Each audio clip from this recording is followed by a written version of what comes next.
l'hiver, c'est la saison la plus intéressante sur le bord de l'eau parce qu'on voit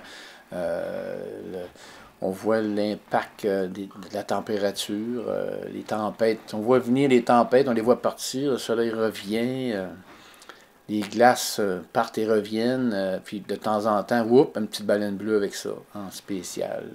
Quelqu'un me disait à un moment donné, il dit, peut-être que tu sais pas que le fleuve est là, mais le fleuve, il sait que tout est là. Certaines parties de la plage sont affectées plus que d'autres, et puis c'est plus moi qui y goûte. Les autres ont aucune séquelle. Moi, j'en perds un petit peu. Puis je regarde ça, je me dis, bon, faire des travaux là-dessus, on se bat pas contre l'océan, on se bat pas contre la mer.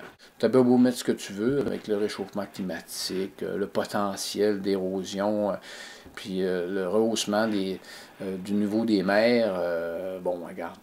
Le forage qu'ils veulent faire en pleine mer, là, dans le golfe, là, ça, là, non, c'est fou, ça n'a pas de bon sens. Puis on se dit, ben regarde, si Terre-Neuve en exploite une partie, on voit pas pourquoi le Québec le ferait pas non plus.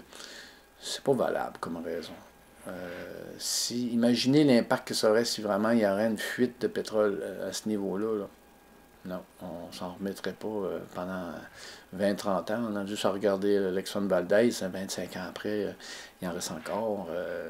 J'ai vu des situations aussi de déversement d'hydrocarbures dans le bout d'Anticosti, puis ça se retrouvait sur le long de la plage, au Havre-Saint-Pierre, puis ça fait du millage.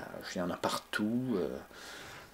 L'eau est froide, le pétrole, une partie reste en surface, mais une partie coule aussi. Alors, il va remonter plus tard. Non, it's no good. C'est pas une bonne idée. C'est pas pour ça.